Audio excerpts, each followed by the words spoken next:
สำหรับตะภาพน้ำเนาะมันจะอยู่ในบอนที่วังจะเล็กๆน้อยนึงเนาะ3 ออที่ก่อนมันจะอยู่เลยแหละเดี๋ยวรุ่นไปน้ำกันแต่ว่าปัญหาที่เราเจอตอนนี้ก็คือน้ำขุ่นนิดนึงได้หลายอยู่พอได้กินนะทุกคนเนาะโอ้ยกบไปได้กินก็กินนะโอเค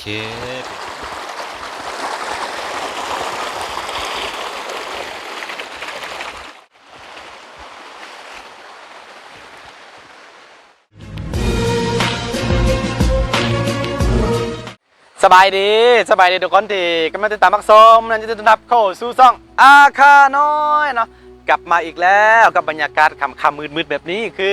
ตอนนี้เราอยู่ในน้ำห้วยเดี๋ยวเราสิไปตามล่าตะภาพน้ำจืดกันเนาะถ้าผู้ใดเคยเบิ่งคลิปเก่าๆประมาณ 4-5 เดือนที่แล้วเนาะเขาเคยจับได้ตะภาพน้ำเนาะประมาณ2 โลไปแล้วก็จะมีเวลานั้นมันจะมีตัวน้อยๆเนาะตัวเกิดใหม่หลายเนาะตอนนี้คาดว่าพันไป 4-5 เดือนคาดว่ามันน่าจะใหญ่แล้วแหละทุกคนเนาะตอนนี้เราสิไปตามล่าตะภาพน้ำจืดกันเดี๋ยวคอยทุกคนติดตามเรื่องราวกันเดินหาเป็นยังก็ตะภาพเนาะภาษาเราเรียกว่าตะภาพน้ำนะจะเป็นคล้ายๆคือเตาเนาะแต่ว่าจะอยู่ในน้ำนะตัวอ่องมันอ่อนๆเนาะเดี๋ยวเป็นจังได๋ทุกคนติดตามเรื่องราวกันเดินป่าในคืนนี้เนาะแล้วก็อย่าลืม FC ผู้ใดเข้ามาใหม่อย่าลืมเนาะเข้าไปกดติดตามทั้ง2ของอาคายามิตะกล้องน้ำได้เด้อตามหน้าจอเด้อไปสวนไปเอาน้ำคุณนี่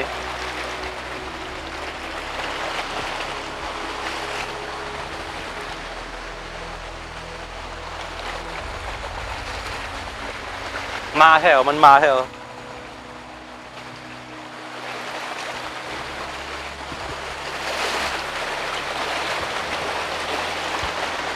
ไปกลับไปปุ๊บ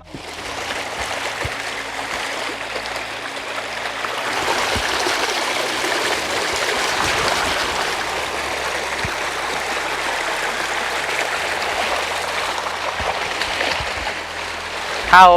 ที่จับป่าไปน้ำเนาะในระหว่างที่เราเดินตามหาตะภาพน้ำเราก็ที่ควรเอาปลาซิวแบบนี้ไปน้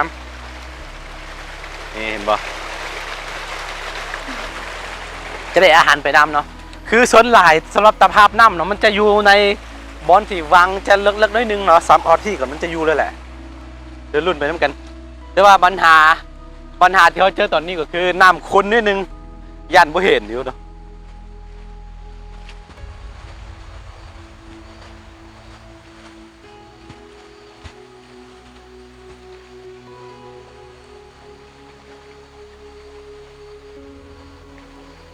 น้ำขุ่น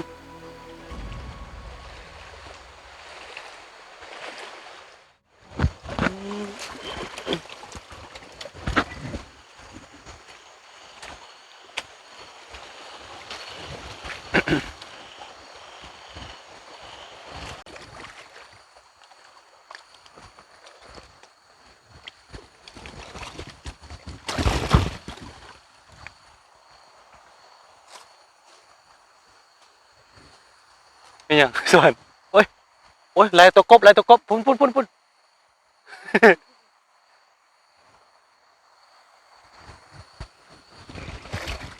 ฮะป่าพาตอนนี้บ่เห็นเนาะถ้าว่ามันเลิกพดได้ว่าเขาสิตามไปเรื่อยๆเนาะคือปกติถ้าว่าฝุ่นแบบว่ามันบ่มีน้ำบ่ขุ่นแบบนี้นะมันจะเห็นตอนนี้น้ำขุ่นแฮงถ้ามีเบ็ดเนี่ยเอาอันตัวกบหรือว่าเอาตัวเคียดมันยังใส่เป็นเหยื่อนะมันทึกดีสุดป่าพา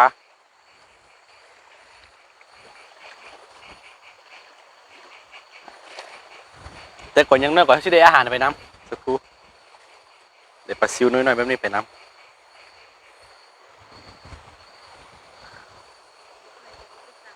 บ่ได้เดี๋ยวรุ่นไป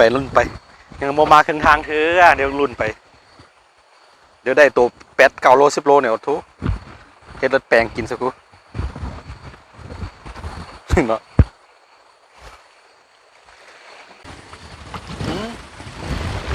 จับยาก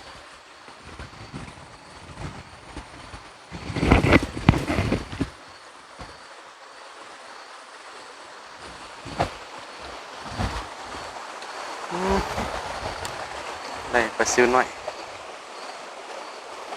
อันนี้คือบ่เป็นเป้าหมายของเขาเป้าหมายของเขาคือป่าฟ้าเด้อ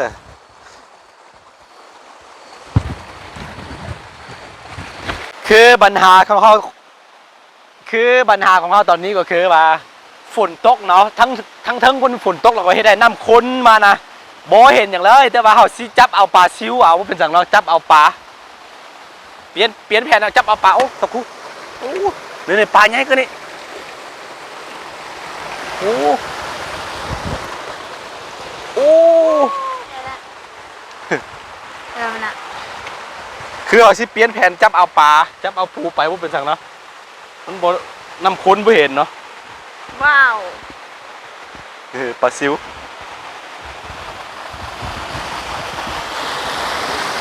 น้ำค้นพี่น้องเอ้ยบ่เห็นอย่างเลยสงสัยดูเทิงฝนตกนะ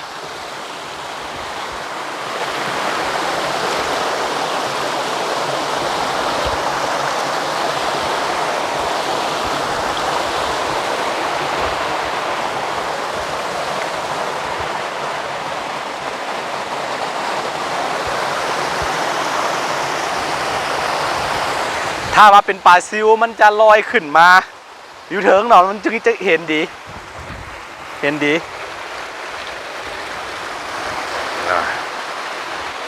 ็นปลาที่จับได้ง่ายจับง่ายสุดเอาไปทอดกินนะทุกคนนะ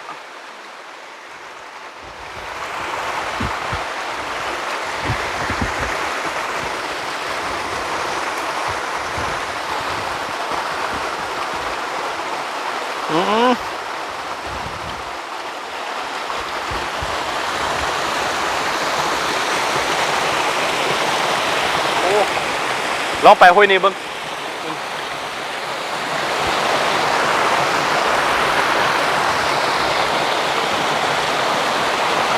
โอ้เลิก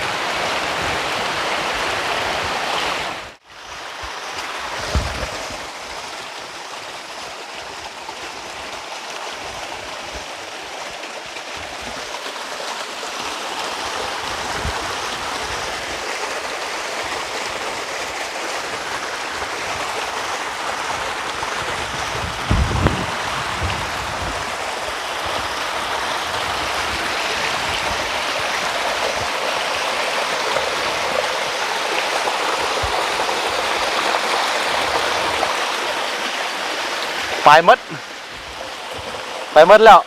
น้ำแห้งแล้วก็ปูมันยังไปมด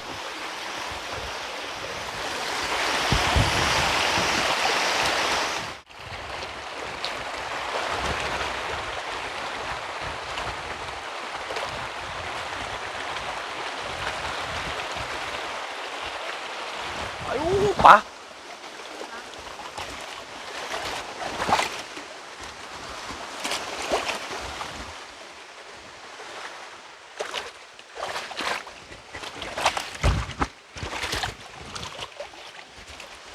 โอ้ปลาซิวหน่อยปลาซิวเก็บ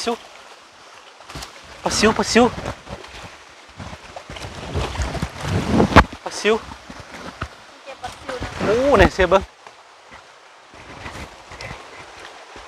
ปลาซิวหน่อย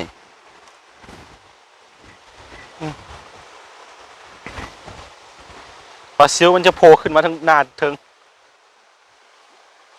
โอ้ได้เยอะอยู่กวาดเทื่อเดียวจะกินได้แบบว่าอิ่มคนหนึ่งเลยบะส่วนถ้าบะส่วนอิ่มละบะรสนี่บ่กินเนื้อบะรสกินเนื้อหมูแต่ว่าบ่ให้กินเนาะเดี๋ยวสิกลายเป็นความสิ้นเคยอะนะให้กินได้มากไม่ปลา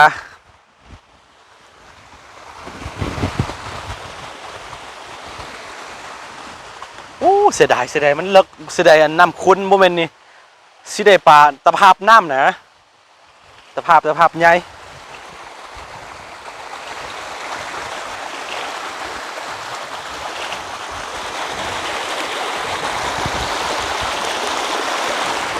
ฮะเป็นไงวะฮะใช่โอ้ยกลับแล้วโอ้ยกลับแล้วนี้โอ้ยเอ้า แต่ปลาลอดส่วนกิน ให้มาส่วนกินไม่ได้ตั้งใจจับได้นี่ได้เซยอาหารมาส่วนทอดให้มัน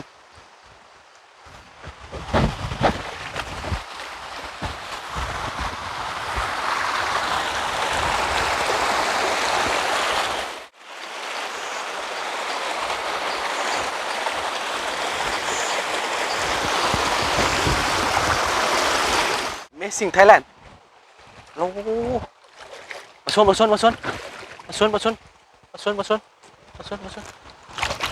โอ้เอาได้ปลาซิวใหญ่ตัวเนื้อตัวมันก็ไร ไอ้ปานนั้น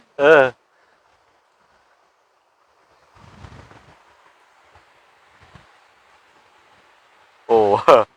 Amazing เดี๋ยวสิทอดให้กินเมื่อกี้เสียดายสุดเมื่อกี้เขาบ่ได้ไต่มาเบิ้งดีๆอันไก่ปลานอนอยู่หัวสักครู่เนาะ เสียดาย ตกแต่งมันตกใจมันบินพ่ามันฟ้าพาเป็นรบกวนเวลานั้นมันนอนว่าไม่ได้ซื้อย่างให้สักครู่กินสักบาทเนาะ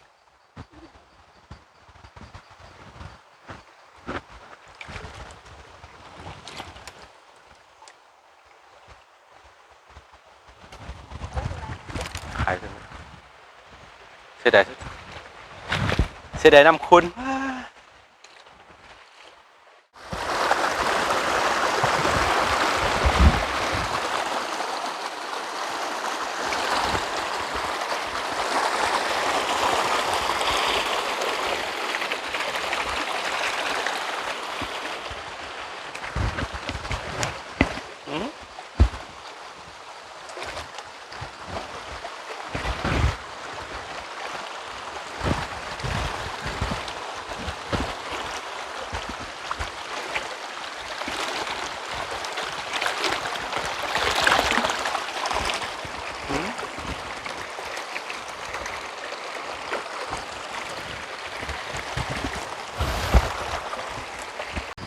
บ่เห็นปูคิดว่าน้ำลายไปหมดแล้วนี่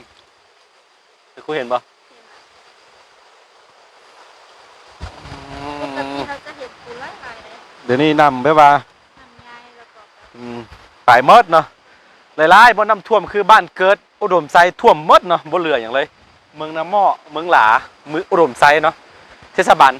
ลแขวงกันไปหมดเลยกำลังฟื้นฟูอยู่เนาะเป็นกำลังใจให้บ้านเกิดฉันเอง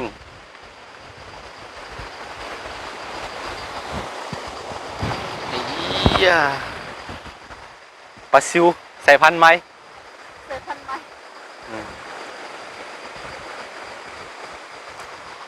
ใส่พันธุ์อย่างมันจะออกยาวๆไป มันน่าจะขึ้นมาจากบนอื่น ตัวแป๊กไหมเป็นตระกูลเดียวกับปลาซิวแต่ว่าบุเคยเห็นหามาเห็นปีนี้เนาะทุกผู้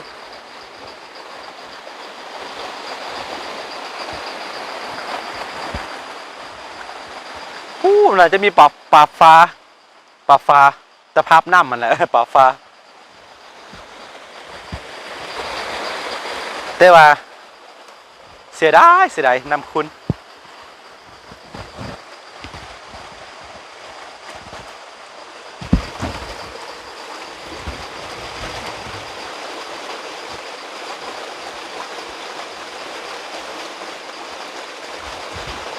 ไอ้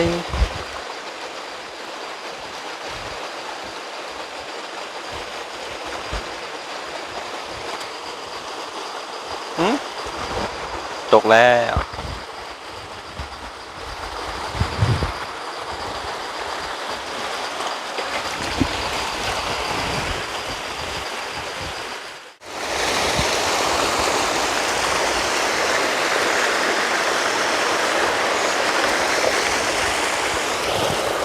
สวนไป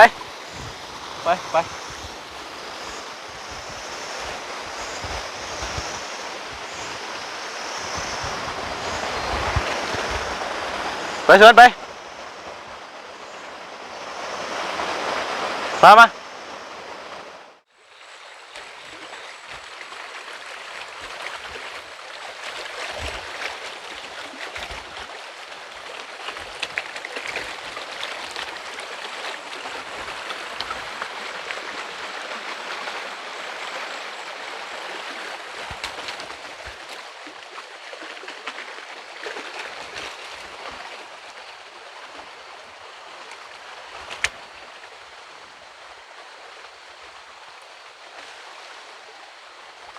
นี่คือ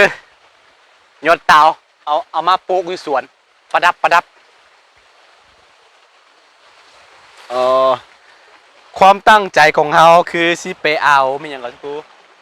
ไปเอาปลาฟ้าตะภาพน้ำแต่ว่าน้ำคุ้นพดบ่ได้สักกูบ่ได้ต้องหาเวลาเอาซื้อเบ็ดใหญ่ๆอันไปใส่แต่ว่าบ่ได้ปลามาจุนเงานอนละดึกแล้วผู้ใส่กลางคืน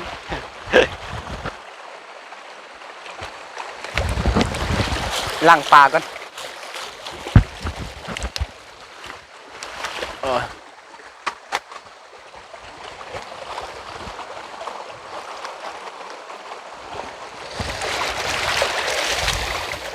เดี๋ยวกูเด้อเอ้ยกบยังบ่ตายตัวนี้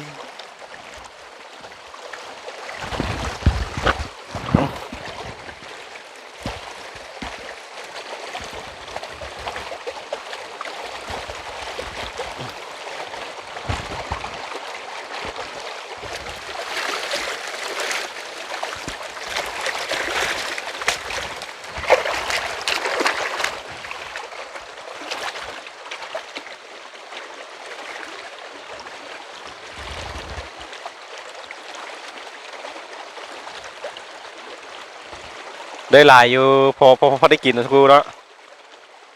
เอ้ยกบไปเดี๋ยวค่อยล้างอีกเทื่อนึง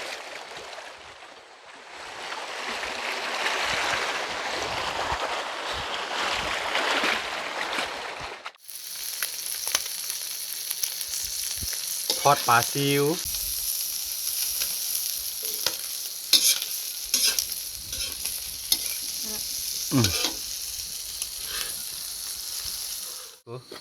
สิมกป่าน้อย มกปลาน้อยเอาไว้กินมื้ออื่นเศร้าเห็นบ่ แมน นี่ไม่ได้กินครับกินนะ โอเคเป็นคลิปบ้านๆทุกคนนะนี่ดึกประมาณ12:30ตอนดึกเนาะ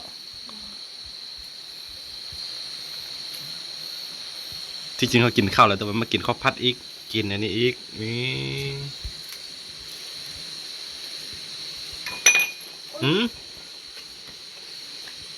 ตกใจหมดเลย